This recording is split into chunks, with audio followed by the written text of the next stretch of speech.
everyone. It's DJ Sophie Vore, and we've got another episode of Mom at a Bar for you. Today we have Andre, aka Sweetum's karaoke singer, karaoke DJ, and full-time DJ Sophie Vore hater. So if you want to listen to our stories about the bar, tune into this episode. Thank you for being here. How are you doing today? Glad to be here. Do you have like a go-to karaoke song that you like singing a lot? It changes. I can't even say as like new songs come out because I generally learn older songs that I've kind of always wanted to do. So I guess for like the past few years, it's really been Dream On, Aerosmith. I know Louis Capaldi has been big recently, so I've learned a couple of his songs. Chris Stapleton? I know that's pretty popular right now. I mean, I know you told me about Cold, and I know you've mentioned, what is his name? Luke Combs. Luke Combs. The Hurricane song. That's my man. That's my favorite song. Country's not exactly my forte. But so when you were at your time at Auburn University and you actually came out as a patron, what did you enjoy most about Skybar? Or just the nightlife in general? Back then we had Quixotes and Bourbon Street. I mean, yeah, at that time, Quixotes, Bourbon Street, and Fuego was there for a couple of months. Never really went to 1716. Then Skybar, we had the Bank Vault. But I mean, really, I just enjoyed being out, not just like sitting in my dorm or sitting in my parents' house. My parents lived in Auburn for a short period of time. I never really drank. I didn't drink until I turned 21. I was a late bloomer. But I mean, even still, when I started drinking, I never drank a lot. Still don't drink a lot. I just enjoyed. Unless I ask you to, I'm like, all right, let's go do a shot. Yeah, how about another one? 9 p.m. after waking up from a nap. And it's just like, hey, let's do shots. And tequila. I don't need a shot. Like, but then you do one anyway. I mean, and you thank me later. It's free. But yeah, I mean, I just enjoyed loud music. Always chatting, talking to new people. But you hated whenever I DJ'd. So for those of you that don't know, Sophie does this one transition where she would go from a Snoop Dogg song. The next episode, well, I guess a Dr. Dre song, into Closer by the Chainsmokers. And it's like when Peter Parker knows that something bad is about to happen, he gets that spidey sense. I'll be on the dance floor, enjoying my time. You know, I'm with Evan, I'm with Stefan, we're doing whatever, and I can hear a couple of other songs, and I'm like, I feel as though I recognize this pattern. It's like a pattern of bad behavior almost. And then the next episode starts up, boom, boom, boom. I'm like, God damn it, it's about to happen. And then it goes into, hey, I was doing just fine. And I would just stand there and I'm like, no, it doesn't do that. But no. Like next episode, it'll start next episode, but it actually goes right into the chorus. So baby, hold me. And that's what you hear. Either way, it's Chainsmokers. I know you hate it. Yeah. So yeah, the bridge comes in and then I'm just like, it's going to happen. And I'll look up, and at this time we had just installed like the 4 smoke cannons in the back of Skybar. So as soon as that blink, blink, and then the beat drops, I just look up and it's just like the air smoke comes down. You're welcome. Everyone's just going crazy. And I'm like, no. Yes. No, it's a Friday night. I bet everybody in the back of this bar $10. If you come back tomorrow, you're going to hear the exact same damn thing. And I'm going to blow my brains out. That's what was so difficult. Like, you know, at that time when you were like, I was in the back all the time. Yeah. Like sometimes we would have things go on Wednesdays and Thursdays, and then Friday and Saturday, you know, like it's just, you lose creativity quickly when you're just so tired, because I was also, you know, a mom and working full time at my other job that, you know, creativity was just so hard. And I actually really do love that transition, mainly because I get a chance to move from one set of BPM to like a higher set. And that's when I know that I want to build energy at that point. And that's the reason why I like it so much. But I don't do it as a stop it. That's why I actually don't do it that much anymore. I only do it whenever I know you're going to be out and I'm going to just rub it in your face every time, because there will be people that really enjoy it. When was the last time that you saw me in the bar outside? Exactly. Of work? That's why it's been a whole minute now. Yeah. But before, when you would come out, I would just do it on purpose. It's just like you could have transitioned Yellow by Coldplay into Only by Nicki Minaj, and I would have been happy. It could have been. I can do that too. It could have been anything else. It just happened to. But now I know that you hate it so much. I'm just gonna keep doing it. It's just that one. I love that one. There's a lot of people that would agree with me that they love that one too. It's, in fact, the people around you were jumping up and down, enjoying that part. They didn't know. Blissfully ignorant. They were enjoying it because they probably heard it the next night too and did the same thing. Oh, she's going to do it again. She's going to do That is like really tough though, is, you know, there are some transitions that I know that I make that just make the night, and that makes me really excited to play them. Yeah. But I also know that a lot of people, if they come out as often as they do, they're going to anticipate it and still enjoy it.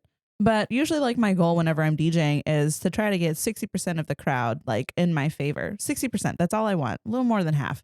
So usually it always works. You know, when I start losing the 60%, I'm like not doing very well, then I won't do it anymore. No, I mean, if you're losing the 60%, you just got to put on no hands or get low. And I don't know. I think no hands is kind of getting. No. I don't know. It's definitely stood the test of time. It is, but I think it's less now, because before I definitely would play the whole song just because all of it's great. And especially towards the end when everybody sings it all together. But now it's kind of like, man, this song people are noticing it's a really long song. Like it's about 5 minutes. Yeah. So I don't know. I can kind of see that one like phasing out too. It's crazy because when the song came out, I guess that would have been the summer before I got to college. Yes, I'm old. And I remember vividly standing in the back of Skybar, hearing that being played out loud for the first time. And I'm like, this is awesome. You know, I'm 19 years old. This is a really cool college experience. You know, the song is huge. You know, I don't know what they were listening to before that had the same impact. And then now, X amount of years later, it still comes on and everyone just ROSCOing, and it's just like, oh, that's okay. That's still pretty cool. You actually, you used to be a regular all the time, and then you left for a hot minute. Where did you go? I moved to Birmingham, met a girl, we got married, did not work out, so I moved back. Were you excited to be able to come back into Auburn and, at least enjoy the offerings that Auburn had? Yeah. Did you miss Skybar when you were, up in Birmingham? Did you miss karaoke? Skybar was definitely a determining factor. Money was the motivation. I know that Auburn was relatively cheap. I know enough people here. I mean, if anything ever happened, I lose my job again or something like that, at least I know I can fall back on a friend or two. It's always good to have a really good support system. Yeah. So, and Auburn's great for that. You meet a lot of different people in varying friends groups. So when did you start the karaoke side of things? So, I mean, even when I was a student coming to karaoke, before you started working there, the other karaoke host, Jen, there would be times that, she would have an emergency or she had to go to the bathroom or something like that. So I would just sit on stage, and then just the software that we use then is different than the one that, you and I use now. Oh, I know. Yeah. I had to use that one for a hot minute. So she sat me down, me and Brett and her sat down, and we're like, is this something that you'd like to do? We see you here all the time. We enjoyed hearing you. We wouldn't mind having you work. Then I was like, hey, I'm dating this girl. Things are getting kind of serious. There's a good chance that I'll be moving as well. And I actually ended up moving before you even started doing it full time. One of my favorite things, though, that I was super happy about karaoke was, remember how we used to have to do the paper slips?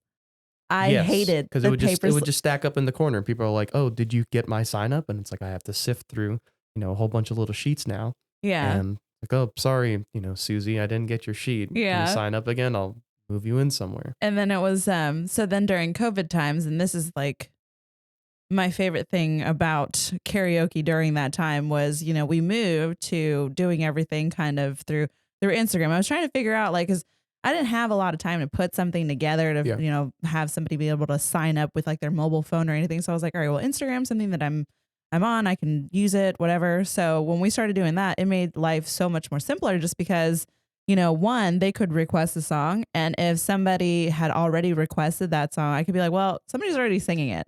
And honestly, I don't want to hear it again. So, you go ahead and pick a different song. Even if it hasn't been sung yet. It's just like, oh, can I sing Hit Me Baby One More Time? And it's a group of 5 guys. It's like, no, I don't. What? Already signed up for, my bad. What? Anything else? Oh, I love that. That's like my favorite thing to watch them do. No. Because sometimes they put on a great show. Sometimes. Sometimes. It's a dice roll. It is. And you got to risk it sometimes. So I definitely appreciate that we don't do like the paper slips anymore. And you know what other people don't realize is that we don't get breaks. Like as DJs, as karaoke DJs, we don't get breaks because we're constantly going. And so, yeah, having somebody there to like do a pee break is great. Because if not, you're like praying for somebody to sing like Rap God or Live Like You Were Dying. Bohemian Rhapsody. Rhapsody. Over 5 minutes long. Yeah. Go and then come back. And it was nice because I was only working like Tuesdays and Thursdays was when we did karaoke, like just Tuesdays and Thursdays. And then all of a sudden, COVID happened, everything shut down. And one of the big things that we started doing was just karaoke. And then now karaoke is all the time. And like, I love it because now back in the day, like it used to be, Skybar's like front area. Yeah. But now it's the karaoke room. Do you know people call that the karaoke room now? I did not know that until somebody was, in passing telling somebody where to meet them and was like, oh, I'm in the karaoke room. And I'm like, this is the karaoke room now. We've made it. Gosh. Yeah. A lot of the bartenders, whenever they do their promotions, like, hey, drink specials until 9. I'm up front, the middle bar in the karaoke room. I did not think I would see the day where karaoke was going to be so big, but here we are now. And it is like people request it so much. Like they get frustrated when I'm DJing and I'm like, I'm sorry, guys. I was decisions. I was on vacation last week. I was in Universal Studios Saturday night. Hey, can I sing whatever? And it's just like, I'm not working. Like, look on the stage. Do I look like like an Asian woman to you? That's what's so funny is, people will come up and they'll be like, I need to sign up for karaoke. And I'm over here like, do you not see like this full ass band right here? Like here's a guitarist, the bassist, the lead singer is literally singing right at you. And there's a whole drum set, everyone loves their karaoke. So you actually go by, you don't go by Andre whenever you sing. And this is how I met you, was not as Andre. I met you as Sweetums. So where did that nickname come from? A very boring origin story. So I've always been a part of band, huge part of my life. I had just got my driver's license. 2 horn players are in front of me, mellophone players, I should say. And Holly was my age, and she turns around. She's like, didn't you just get your license last week? I got it late because I failed my test the first time. And I was like, yeah. So I pull my wallet out of my band costume, if you will, show her my license. She's just like, wait, I thought that you were older than I was. And I was like, well, how old are you? So she pulls out her license and we're comparing the birthdays. And she's like 2 weeks older than I am. She's like, yeah, that's what I thought, Sweetums. And I was like, what does that even mean? She's like, I don't know. It's something my grandmother called me. And then it just spread through the band like wildfire. I mean, that's just how 14 to 18-year-old kids are. They hear something and everyone just latches onto it. So it stuck immediately. So from 2008 to when I graduated high school, 2010, everybody called me Sweetums. And then I get to college, Auburn University marching band. Again, day one, people are... So usually the way that we did nicknames in the herd or the tuba section, usually if you did something dumb or like a trait or quality about you, like for example, we went out to lunch, kid, super dehydrated, hadn't drank water all day, slams his plate. I mean, he just inhales all of his food, immediately goes to the bathroom, throws up. This is like day 2 of band camp. This one time at band camp? Seriously. So his name going forward was Chuck. Oh, no. So, yeah. So they're going around the circle, did you have any names in high school or anything like that? All the seniors and upperclassmen are looking at you, trying to see if there's anything weird or quirky about you. And I told them the story about Sweetums, and they're like, yeah, that's stupid. We're going to call you Sweetums. So it stuck again. So that was the next 5 seasons of marching band. And then, whenever I do dumb things, I don't necessarily want it to be attached to, oh, look at what Andre did. Yeah. So now people are just like, oh, it's Sweetums. So even when I go to work, I go to Skybar. A lot of the security guards, some of the bartenders don't know what my actual name is, and they just call me Sweetums. And that's good. It's like, it's a good balance to have the separation. Yeah. Yeah. I always feel the same way too. Like just living life as a mom. It's weird when you go to like a mom group or something or like a, just an event and you have to pretend like you don't work at a bar 5 nights out of the week, you know? So it's always interesting to have those types of conversations with just different groups. So I feel you on that for sure. See, the one thing that I enjoy about karaoke is the fact that I can listen to lyrics and I can finally see the lyrics. Because most of the time, like you listen to a song and then you don't realize what exactly like you're singing. Oh yeah. And for No Hands, it was the line that got me was because your booty got me lost like Nemo. Lost like yes, exactly that one. But No Hands, I still play it. But you want to know what's really awesome is like I'm going into my 10th year of DJing. Everything from back then is now all coming back again. Yeah.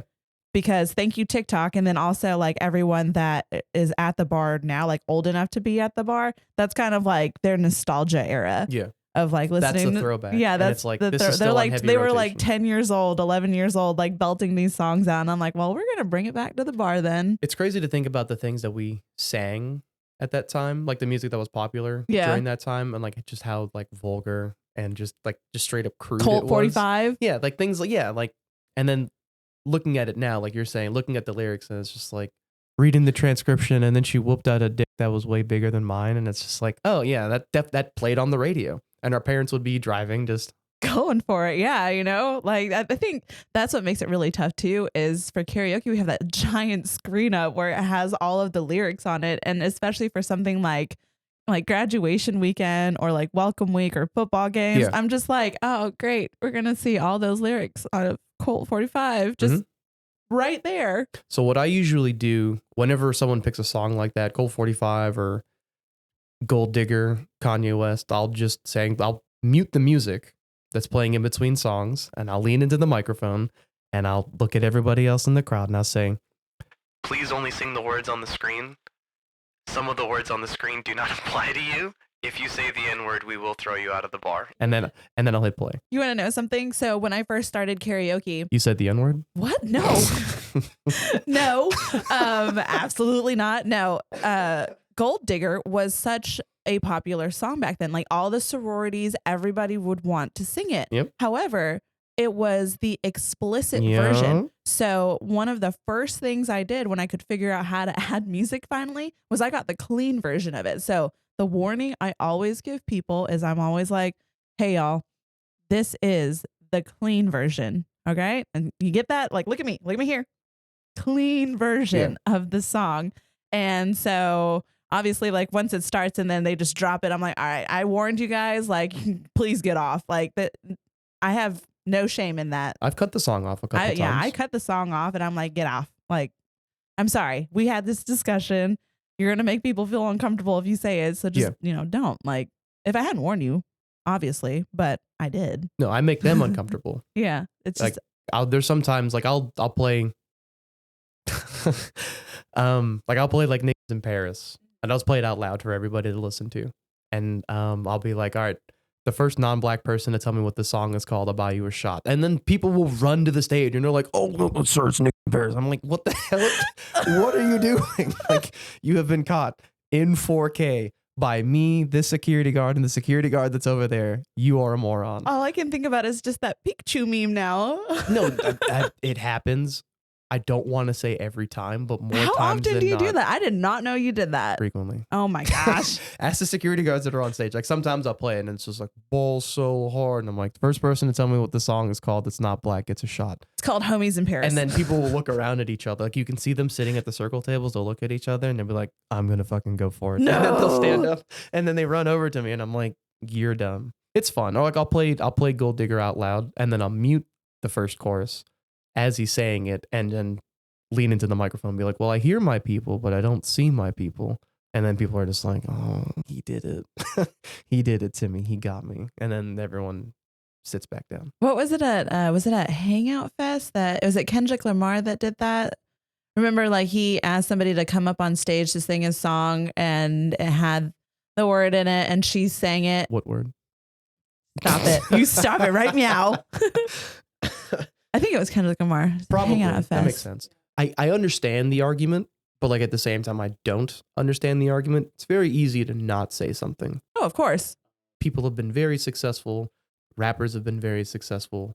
Rappers that are involved in violence and gangs have been very successful to not say the word if they don't necessarily have to. Not necessarily being involved in the gang, but Eminem is I was like Eminem. huge household name for like the last 30 years. Has he said the word? Maybe. Has he ever said the word recorded and mass produced for billions of people to listen to? No. I'm trying to think of any white rappers that actually have it recorded. Morgan Wallen? No, I said a rapper. Is he a rapper? No, but he has it recorded. He has it recorded, yes. But I mean, just like any other huge household name, Macklemore or a G-Eazy, any kind of white rapper that has ever been in, quote unquote, the rap game.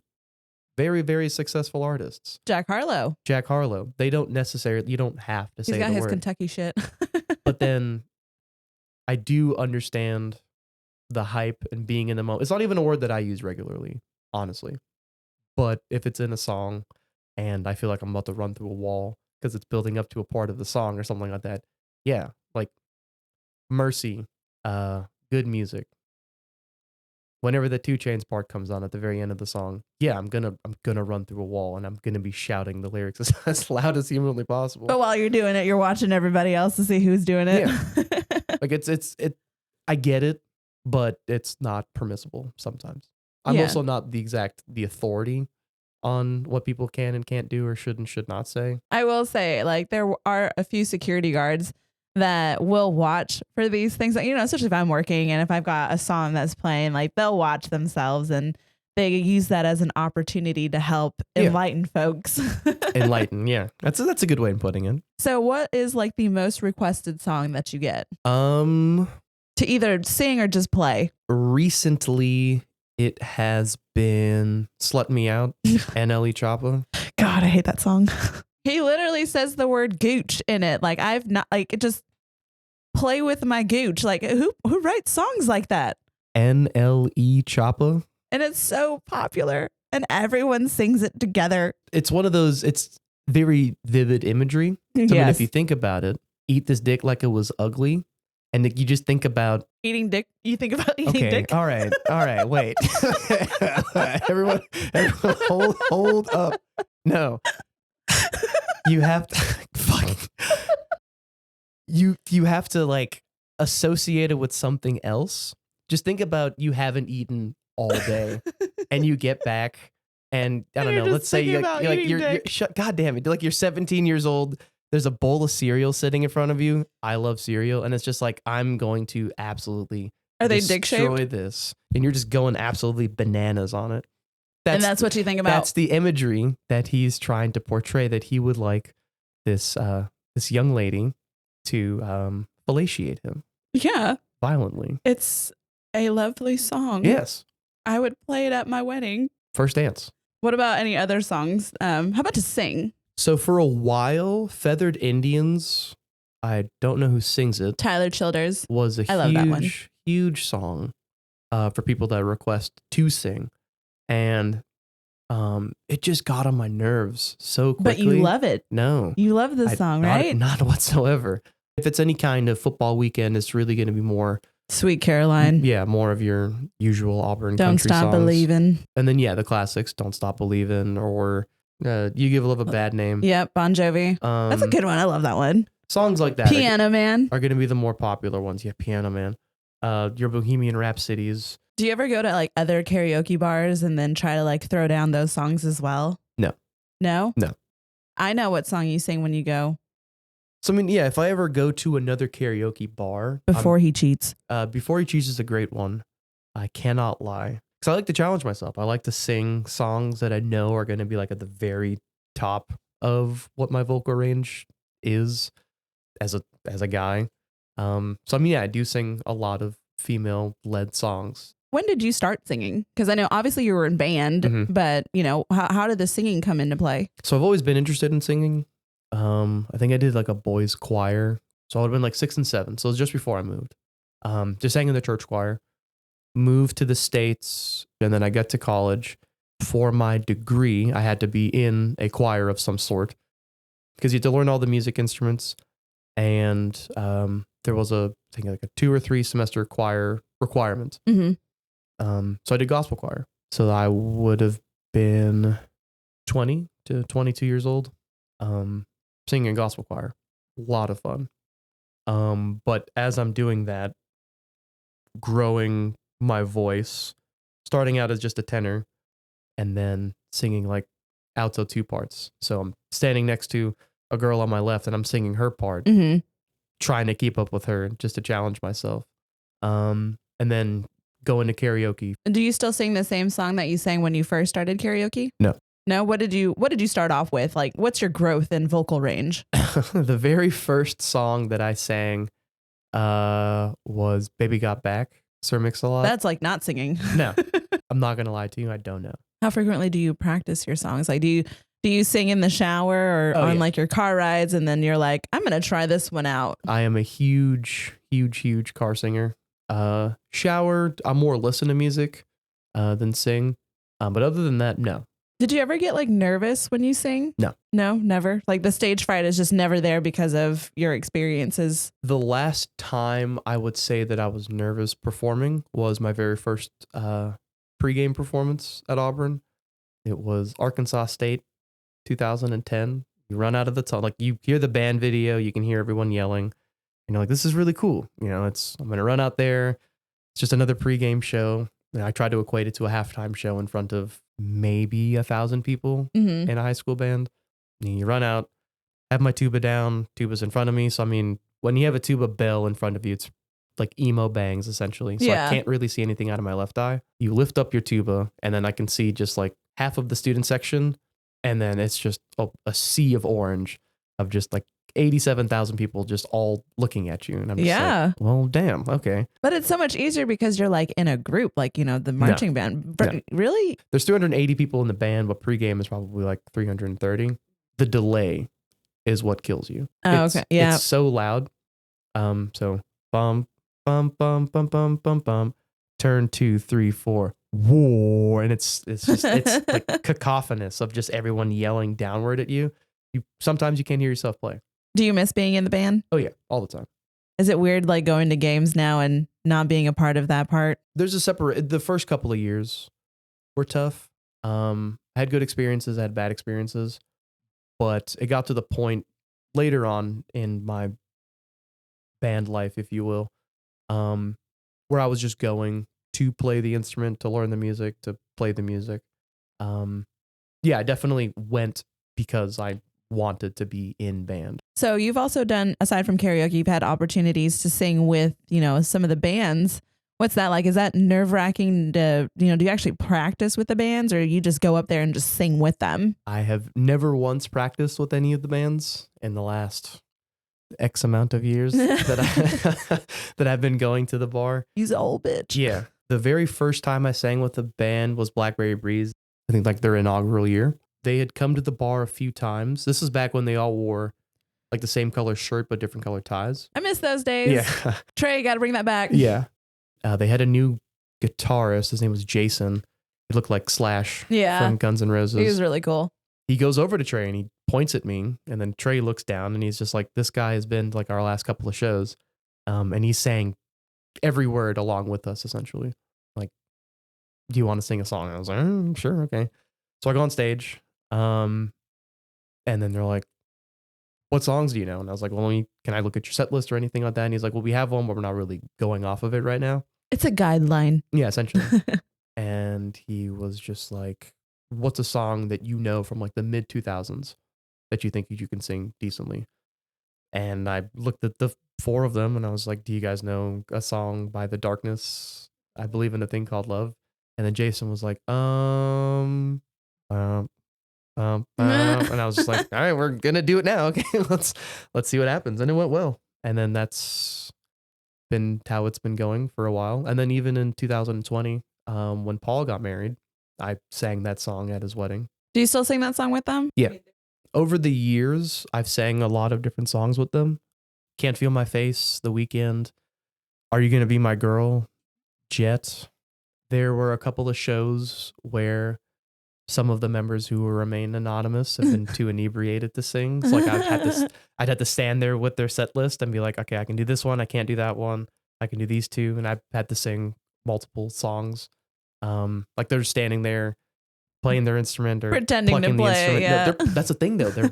That's the thing about musicians. It's so much muscle memory. Yeah. They're just banging it out. Lights on. Absolutely no one's home. I would definitely say that, if you guys haven't had a chance to, come and hear Sweetums, because it's Sweetums at the bar. If you haven't had a chance to actually listen to him sing, he has a fantastic voice. And I think probably my favorite song that you do is Doo-doo is Dream On is my favorite for sure. But you also do the Akon song. I Want to Love You. Yes, that one. Do you remember that one time that I asked you to sing this song because you were trying to woo a woman? No. I cannot confirm nor deny. I told you, I was like, if you want to go home with her, go ahead and just sing this song. Your intentions are right there. Oh my God. For the record, I've never left the bar once with a girl and that happened.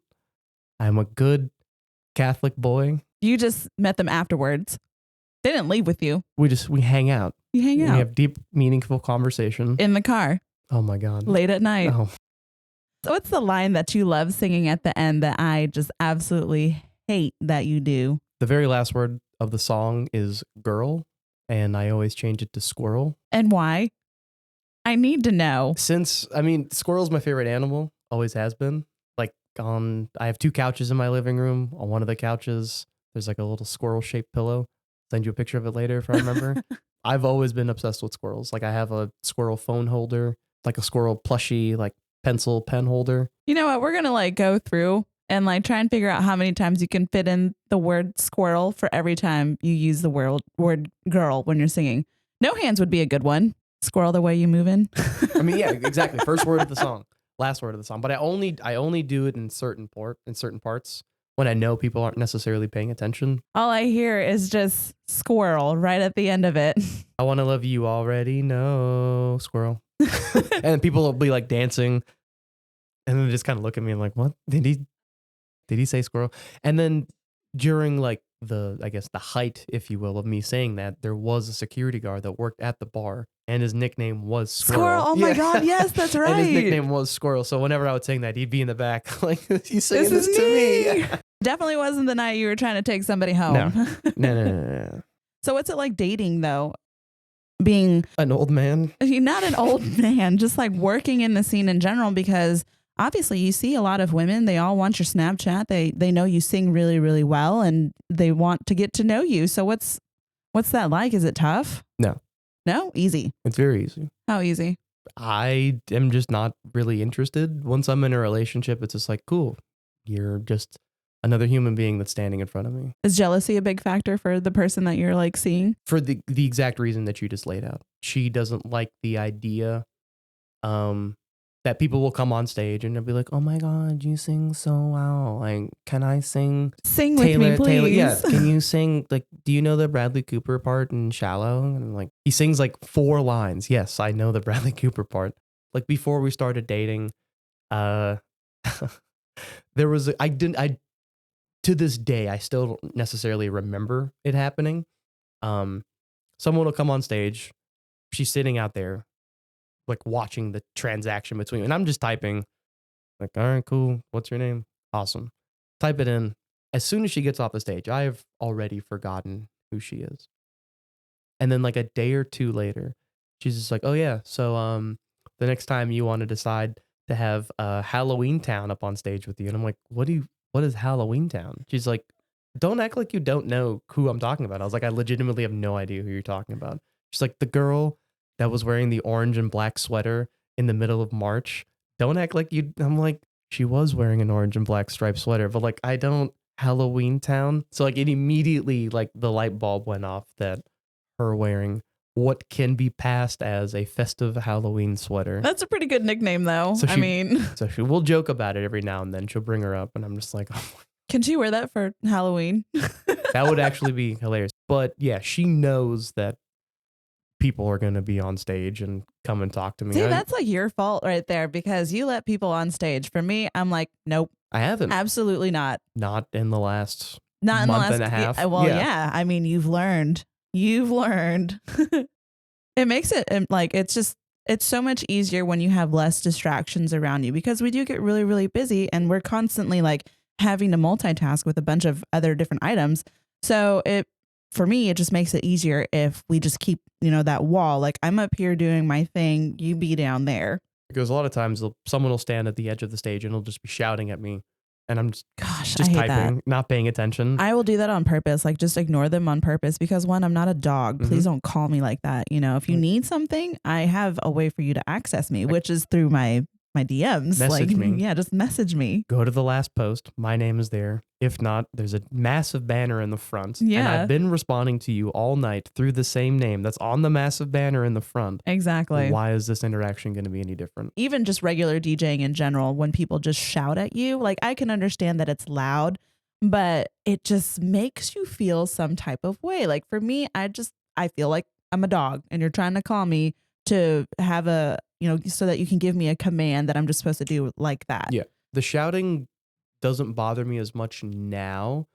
The thing that gets me is, and I don't know why I thought it was funny back in like 2014, 15 when Snapchat first came out, having your phone and writing like big ass block print Free on bird. it. Yeah. And it's someone to like hold it up and be like, hey, can you play, LMNOP, whatever the hell. People doing that now. Like last night, a girl asked for Freebird.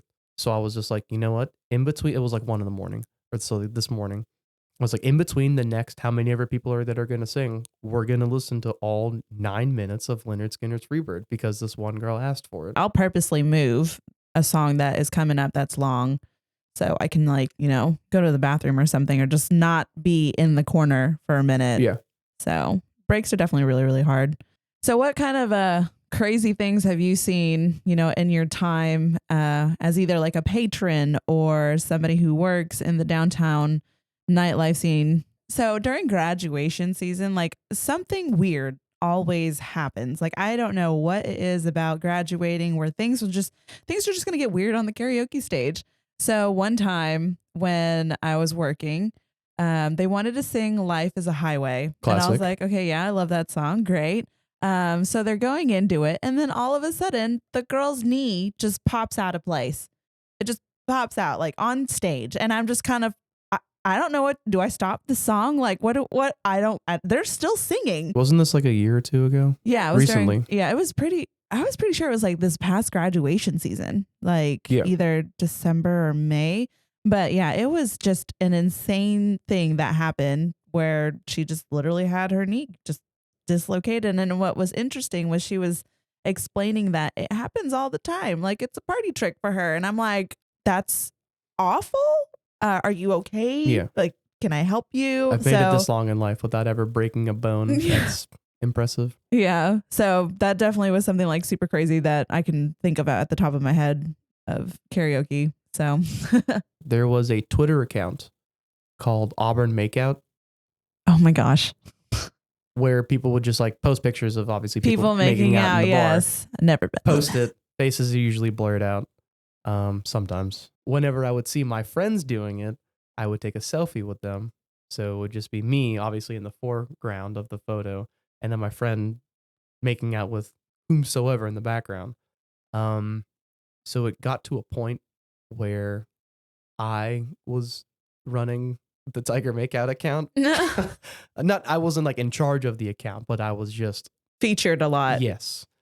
Primarily posting or sending them direct messages of just like, hey, here's like 5 photos of random people that are making out at the bar. And then it's me in the front like, yeah, now people just put it on their Snapchats and send away.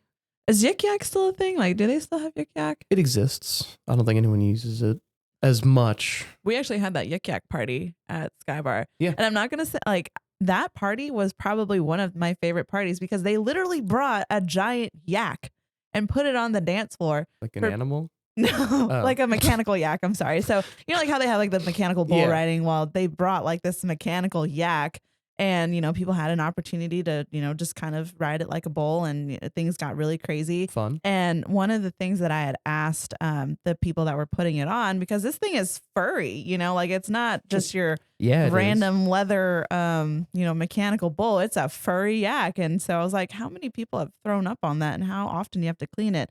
And the guy is like more often than we would like. And so people are literally riding this yak that people throw up on, and they have to go through and like physically and like manually like separate the hairs of the yak and clean it up. And I'm just like, yeah, that's not, I'm not going to get on that. People are yakking on the yak. The yak on the yak for sure. Did you go to that party? No. No. What about the Tinder one? No. You didn't go on that one either? I've never used any kind of dating app before. Very fortunate in that regard. Snapchat's your dating app. I don't even know what that's supposed to mean. Snapchat is your dating app. No. Who's your top friends right now? My top friend, we take a random picture, send to. My top friends are the girl that I'm seeing. Excellent. Her sister. No. What? Wait. We're just friends. I don't understand. Why is her sister on there? We just talk about work and like how much we don't want to be at work. That makes sense. And then my best friend is number 3. And then number 4 is one of the girl that I'm talking to, one of her friends. Where's Ben Brood on there? He was in the top 8. He's no longer in the top 8 just because we have a group where it's me and 2 other guys. Because I remember there was a time when he would get super salty about the fact that he was not your top friend. Ben was my number 1 for a while, yeah. He still is, right? In your heart? Number 1 in my heart. Do you have any advice for people wanting to come out and do karaoke? Less is always more. It's easy to sing the same songs over and over again. There's people that come to karaoke very frequently. Every time the bar is open, they'll come to karaoke and we'll sing the same 4 or 5 songs. Demir will come to karaoke and he will sing. He's changed it up a little bit. Like he goes through seasons. I think it's because he got tired of us telling him he sings the same songs. He still sings. He doesn't sing Not Over songs. You anymore. He sang it last night. Did he really? Oh, he man. Sings I thought he retired that. Love you, Demir. I always love the people that want me to move them up because they think that they're just the best. They're like, you won't regret this. It's going to be amazing. Move us up, move us up. I don't care how good you are. Or if it's their birthday. Do you do anything special for birthdays? I don't. I'll play a song afterwards. Nope, I don't even do that. But like... Move me up. It's my 21st birthday. And it's just like, you know what? I am going to move you up. There's never been another 21st birthday that's ever occurred in this bar. And they're like, why are you being an asshole? I'm like, don't ask me to move you up. You're going to wait in line. Yeah. You can go back and read some of the messages. For some of you guys that don't know, I have to use her account sometimes. So they'll message through Sophie's account. We're going to have a Skybar karaoke one soon enough. You can go back and read some of the chat messages. Like I'm just rude to people sometimes. It just happens that way. I don't like entitled people. You know, I've got like 50 people signed up. They all are probably really awesome too and want a chance to sing. So I'm going to give them the opportunity to do that. I think my favorite is when they're like, Sophie, is that you? And it's like you. It's and I'm like, yes, please look at that's the stage. Me. Yes, I am a... I'm a man. How tall are you? 5'4". I'm a 5'4" Asian woman. It's like, and then look on stage and it's just me in glasses. Well, Andre, thank you so much for coming and doing this podcast. If you get a chance, he's working at Skybar on Thursdays for karaoke. Go hear him sing. He is absolutely amazing. I try my best. I would never say that I'm a singer. I just like to say that I enjoy singing. And it shows. And you do a really nice job with it too. Thank you.